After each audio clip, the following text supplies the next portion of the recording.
Kolkata garden reach ship builders and engineering limited যে সংস্থা রয়েছে, যদিও এটি গভর্নমেন্ট অফ ইন্ডিয়ার আন্ডারে, এখানে স্টাফ নার্স রিক্রুটমেন্টের একটি নোটিফিকেশান পাবলিশড হয়েছে। সম্পূর্ণ এটি একটি সরকারি সংস্থা এবং এই সরকারি সংস্থার আন্ডারেই ক্যান্ডিডেট রিক্রুটমেন্ট পাবে। যারা জিএনএম বা বিএসসি নার্সিং কমপ্লিট করেছে এবং তাদের বয়স যদি ম্যাক্সিমাম 28 বছর পর্যন্ত হয় তাহলে এখানে অ্যাপ্লিকেশান করতে পারবে। এখানে যে নোটিফিকেশান দেওয়া হয়েছে আমরা নোটিফিকেশানটি একটু ফলো করার চেষ্টা করছি।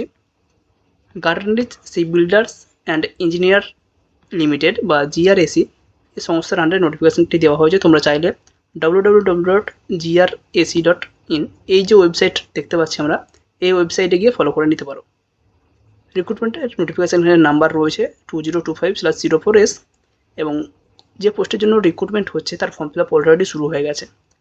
22শে মে 2025 থেকে ফর্ম ফিল আপ হচ্ছে এবং 12ই জুন 2025 পর্যন্ত ফর্ম ফিল আপের লাস্ট ডেট রয়েছে। এর মধ্যে যারা ইন্টারেস্টেড রয়েছে অবশ্যই অ্যাপ্লিকেশান করে দেবে।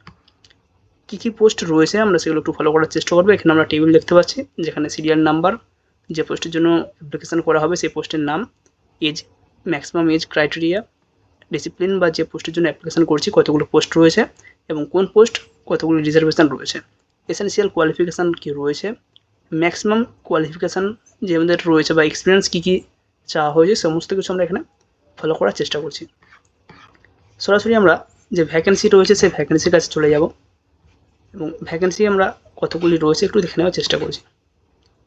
এখানে দুটি ভ্যাকেন্সি রয়েছে, 11 নম্বর এবং 12 নম্বর। দুটির ক্ষেত্রেই মেল ক্যান্ডিডেট অ্যাপ্লিকেশান করতে পারবে এবং একটি পোস্ট রয়েছে যেখানে শুধুমাত্র ফিমেল ক্যান্ডিডেট অ্যাপ্লিকেশান করতে পারবে। 11 নম্বর পোস্টে রয়েছে সুপারভাইজার S1 গ্রেড। এখানে ম্যাক্সিমাম বয়স হতে পারে 28 বছর। 28 বছরের মধ্যে যাদের বয়স রয়েছে তারা এখানে অ্যাপ্লিকেশান করতে পারবে। নার্সিংয়ের ক্ষেত্রে মেল, শুধুমাত্র মেল ক্যান্ডিডেট অ্যাপ্লিকেশান করবে। এখানে ভ্যাকেন্সি রয়েছে দুটি,